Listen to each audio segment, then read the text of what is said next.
My favorite.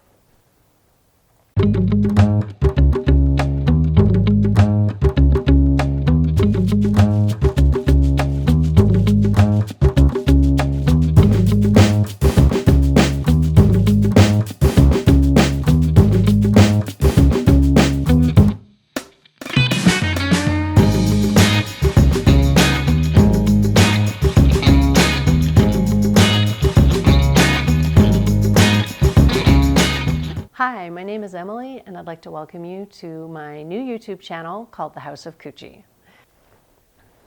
So, why am I starting a YouTube channel? This is a really good question. Maybe because I'm narcissistic? I don't think so. That's not it. I do talk a lot, but generally not in a room by myself looking into a camera. So I don't think that's it. I think that I have something to offer people. I'm hoping that I do.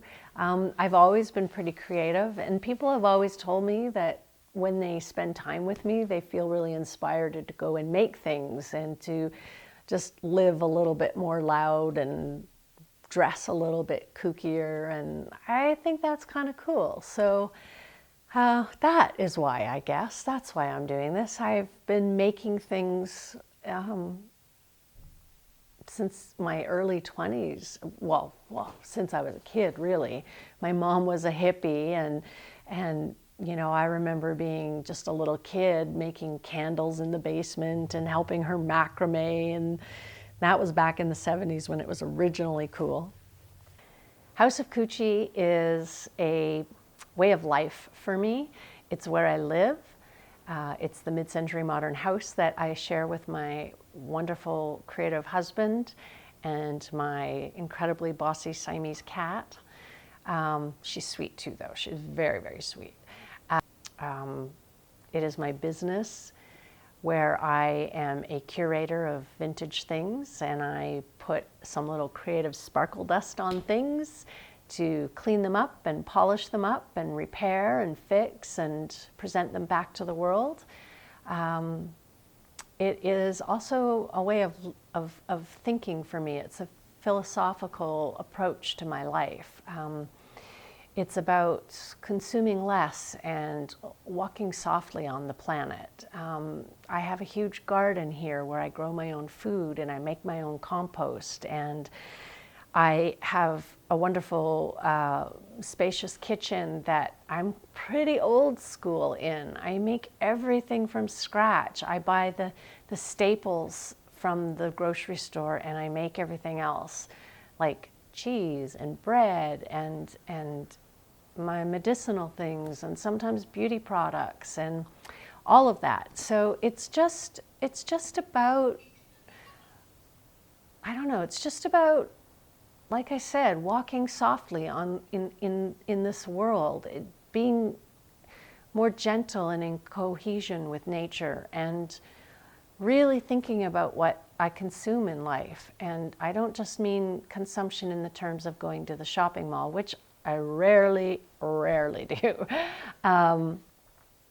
Yeah. Okay, here we go. I'm going to start with this week's vintage haul. I went to several estate sales. I love estate sales.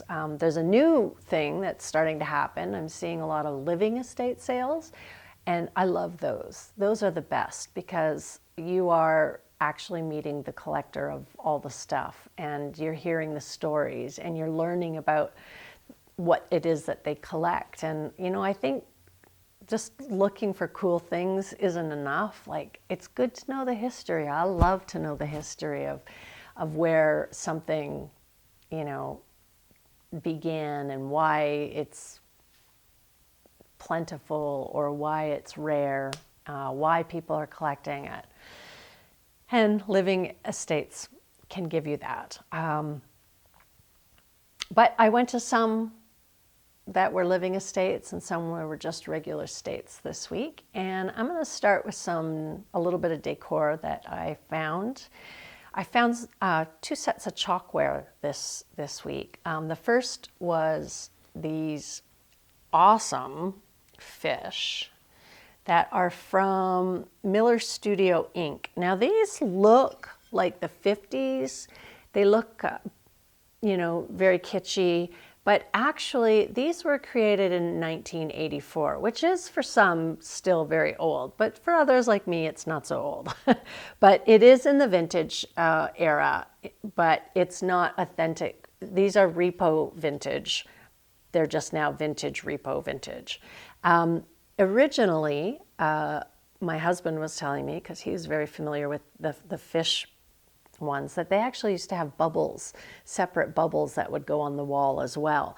I'm really happy to find a pair. Oftentimes they were sold in pairs, but often you now only find one because the other one would get, you know, fall off the wall and crack along the way. But these are both in really good shape, and they've got a little bit of wear and tear just on the fin and just a tiny little scuff on the face. But all in all, these are in really, really good shape.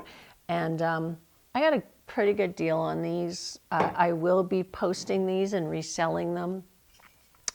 They do go for a fairly nice price on Etsy and on eBay. And that's often only just one. The fact that I have a pair, I'm quite excited about.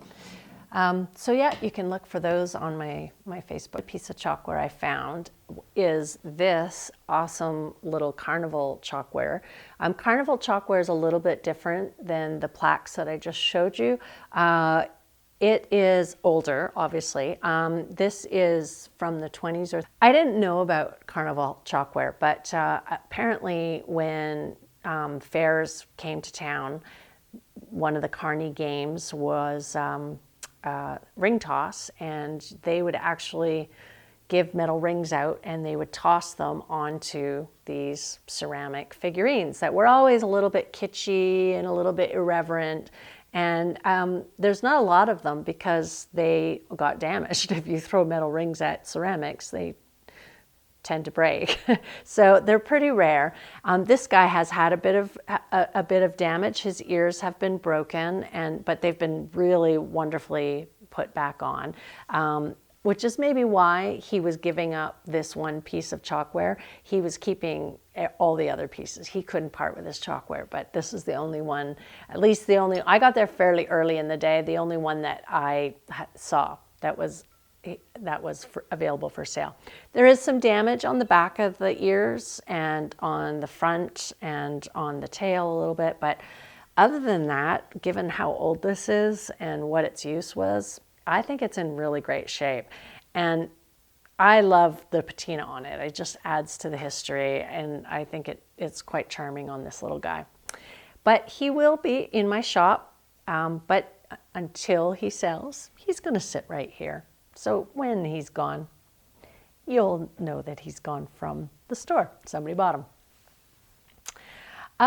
Okay, moving on. I'm going to do some hats. I love hats. I collect a lot of hats. I love wearing hats. I sell a lot of hats. I buy my hats almost all from estate sales because elderly ladies have the best hats. They just have the best quality hats. They made hats much better, in my opinion, than they do today, unless you're getting a really great hat maker, like a custom hat maker or Smith Built or something like that. This hat, my first hat, was made in Italy. It's 100% wool, beautiful felt hat, very boho chic. I mean, it's just your awesome, typical floppy hat. It feels very 70s, maybe early 80s, but I think this is like a 70s hat. Beautiful quality. She kept all her, the woman I got these from, I don't know much about her, but except that she had really exquisite taste and collected a lot of nice things. This hat, all of her hats were kept in hat boxes, so they're all in really great shape, no stains, no marks, clean as a whistle inside. They don't look worn. Anyways, I would try this on, except my hair is in a big messy bun, so that's not gonna look so good. That will be in my shop for sure. I will measure it and put the price on, and anybody interested, you'll know where to go. I'll leave a link for my shop that I keep referencing in the info below. Next hat, oh, so cool. I love this hat. I keep forgetting to look how it's pronounced. It's a Bavarian hat from Germany, Austria, made in Germany. Beautiful, beautiful felt, 100% wool again, just exquisitely made. Again, like the form is perfect. There's been no misshaping, no having to bend it back or reshape it. It's just great. This hat is from, like I said, Austria, Germany, traditional hat from the 1800s, early 1900s. Up into sort of wartime. This was popular all in that time. Male and female would wear this type of hat. And really great. I may not put this in the shop for sale. I might keep this because I have a fetish for green hats. I don't know why. Maybe because my eyes are a little bit greener and the color looks good on me. But I don't have this shape. So, and I have a green vintage Gap blazer that's leather that I think this would look really great with. So this may or may not make it into the shop. We'll see. And it fits me, so another thing. Moving along so that this doesn't become too long, this awesome little sweater, really beautiful shape and style, great, very soft fabric. Loved the pattern on the front. I like the sort of abstract squiggle lines on it, but I also loved the abstracted woman on the back with the doodle hair, the 70s kind of retro doodle styled hair. Super cool. Made in Barcelona, Spain. The fabric itself was made in China, it said, and then it says constructed in Barcelona. So weird, but yeah, that's what the tag says. So that is going into the shop for sure. You'll find more info there. This maxi skirt feels very late 80s, 90s, early 90s. It's very grunge, kind of has a little bit, like long skirts were starting to come in the late 80s, but they were a bit more tiered. They didn't come straight down like this. They sort of had panel, panel, panel. This was a little bit more in the 90s when grunge took hold. I loved it for the patchwork. This is very contemporary now. Obviously 90s grunge is making a big comeback, and patchwork is what's keeping it current. So I feel this is really right on point. Needs a little bit of cleaning. The whites are a little bit on the yellowing side, not too bad. I know it'll come out. I have a cleaning solution that works really well. It's a homemade solution that's really soft on fabrics. It's not bleach, and it whitens everything right up without changing, without fading the colors in it. So I'll give that stovetop treatment to this, and it'll sparkle. And then that will also be going into the store. All right, next, Gloria Vanderbilt. If you're young, you probably have not heard of Gloria Vanderbilt. If you're 40s and up, you probably have heard of the Gloria Vanderbilt. Well, you probably heard of Gloria Vanderbilt, or at least the Vanderbilt name. They were industrialists, and Gloria was the granddaughter of the industrialists. And in the 80s, she had a clothing brand that was pretty synonymous with high-end fashion at that time. She was really known for her jeans. Jordache jeans and Gloria Vanderbilt jeans were sort of the jeans to wear in that time frame. Anyways, I found this at the same collection, this Gloria Vanderbilt two-piece pajama, silk pajama or satin pajama set. Gorgeous. If you could feel how soft these are. You can see I love to wear silky pajamas as outerwear. They're comfortable. They breathe great in the summer. They're flowy and loose, so you don't feel constricted. And I think they look pretty sexy, you know. They might not be form-fitting, but they feel great. You feel sexy in them. And if you feel sexy, I guarantee you're going to look sexy. So this, I think, I'm going to style up, and I'm hoping I will have the courage, work up the courage to do a bit of a lookbook on how I would style some of these clothes, using some of the other things from either the store or my own personal collection. I don't have a belt for this yet, but what I will be looking for and what I will suggest anybody do is wear this as a jumpsuit. Tuck in the top just like you would as a pajama, and put on a great looking belt with it, cinched at the waist. Pair of heels and something blingy at the collar because it would show off this beautiful oriental neckline. And I just think that would be dynamite, super sexy for a night out. On the flip side, you could wear this really casual, just the top, with a pair of cutoff jeans or long jeans and maybe a velvet bustier or tank top underneath would look super great. The bottoms, you know, I would wear the bottoms with, like, if you had a leather vest or, you know, a velvet t-shirt would look so great, you know. You can just have a lot of fun with something like this. I think I will put this in the shop. Not 100% sure. I have to admit, this is pretty sexy and I really like it, but we'll see. Maybe doing a lookbook will just be enough for me. Okay, I've only got a few things left. This next one is this really sweet 1980s bolero jacket. It's in velvet, black velvet, obviously.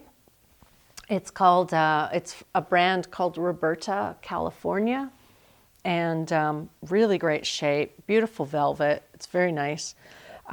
She's kept it lovely. You look on the back and it's got this sort of peekaboo sweetheart detail with the open holes in the bows.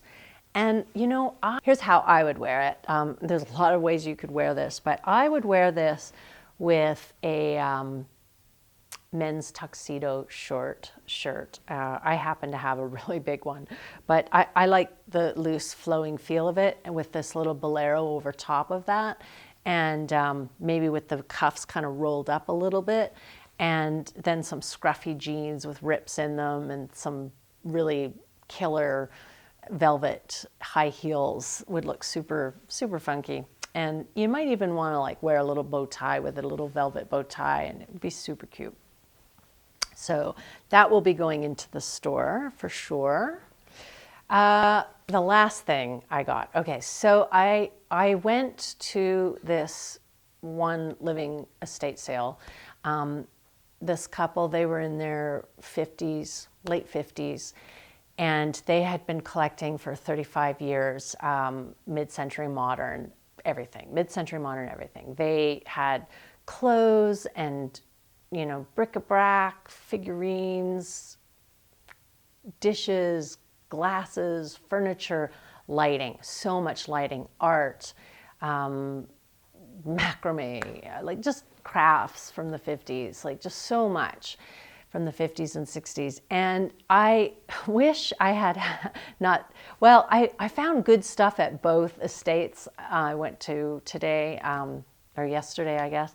I found great stuff, so it's not that I wish that I hadn't spent more money at the first one, but I just wish I had more money at the second one, because I loved a lot of the stuff that was there, but I had spent my budget already for the week.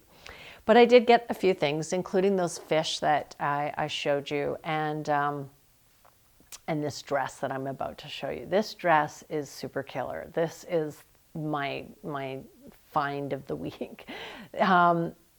It is satin, which I love. I keep saying how much I love satin. It just wears so well, and it looks good all the time, and it's shiny, and it's slinky. And look at this dress. Isn't this awesome? I love the color. I love the pattern. I love the cut. It's just like everything. It's just so fabulous. The only thing I don't like about it is that it doesn't fit me. It's so close to fitting me.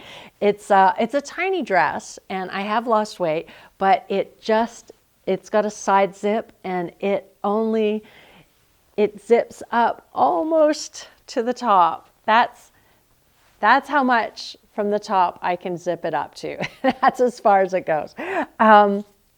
So yeah, this will be going into the shop because it doesn't fit me.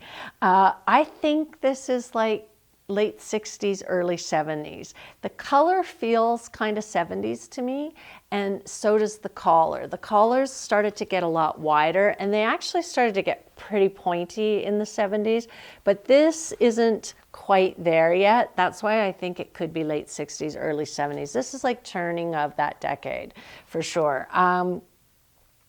It also has that sort of older lady, mid-30s, grown-up sex appeal of the 60s, like, working like woman, career woman, not working woman, but career woman. It just has that kind of shape. It fits really tight in the hips and the skirt. It's kind of like a pencil skirt that way, and it's super great. I really wish this fit me. I would wear it with a belt. I'd put on a black belt, maybe like a velvet belt with a little rhinestone would be super cute. Or even if you wanted to kind of bring it a little bit more contemporary, a nice, more contemporary leather belt would be super great with it. But for me, I did feel like I wanted a little something here just to bring it, not so vintage. What I do like about wearing vintage, I like vintage that are in quality fabrics, especially things from the 60s and 70s. I don't go for that really itchy, scratchy, sandpaper kind of polyester that they had back then that looks like you're in, the cast of the 70s show. And for that, I really love this dress, because this fabric could be a fabric of today for sure. That's to me what keeps vintage not feeling costumey, but looking really elegant and timeless. And I always look for that. I look for good fabrics in it. There's a button missing on this. That's about all that I could find with this as a flaw. I saw no stains, no odors. It's really beautiful. I might replace these buttons. I have a jar of vintage buttons, lots of, not one jar, of jars with everything color coordinated into vintage buttons. I've got black ones, blue ones, green ones, different shades of pinks. I'm very organized that way, but I all kinds of gold ones, silver ones, pewter ones, mixed metals. So I might look for some buttons to replace this with that are going to be all matching. But I also might not, because some people really like it to be completely authentic from what it was. And frankly, when I tried this on, I didn't need this button. Like, you wouldn't need to button it up. It's too prudish up here. And this, because the collar is so big when it was on, it wasn't really revealing. It wasn't super low cleavage. It felt quite fine. So I don't know, because it's a little bit higher waisted, so it sat a little higher. So I'm not sure what I'll do. I might have a spare set of buttons, maybe in black, because I think black would look really nice, that I might just have handy when I am showing this at a pop-up sale, that I might just hand stitch on the new buttons if whoever wants to buy it. Okay, well, that is my first vintage haul for the week. I hope you liked it. I hope you liked it enough that you'll come back and see what else I find and how to incorporate vintage into your life. Vintage and secondhand, how to incorporate that into your life and how to make it look stylish, and that is what I'm about. And yeah, and hopefully you come back and I'm going to do some DIYs, all kinds of stuff. You know, I want to go through some of my vintage fabrics with you, and maybe I'll show you how to do some sewing that I do with my kids' clothes, upcycling kids' clothes, and upcycling some stuff that I find at thrift stores, and how to, I don't know, how to decorate your house cheap and creatively, and so that it doesn't look like you just shop at IKEA. Not that there's anything wrong if that's what you're into, but I'm not. So hopefully if you're watching this, you aren't either. Okay, well, see you soon. Subscribe if you're into this, and if not, don't ever come here again. Just kidding.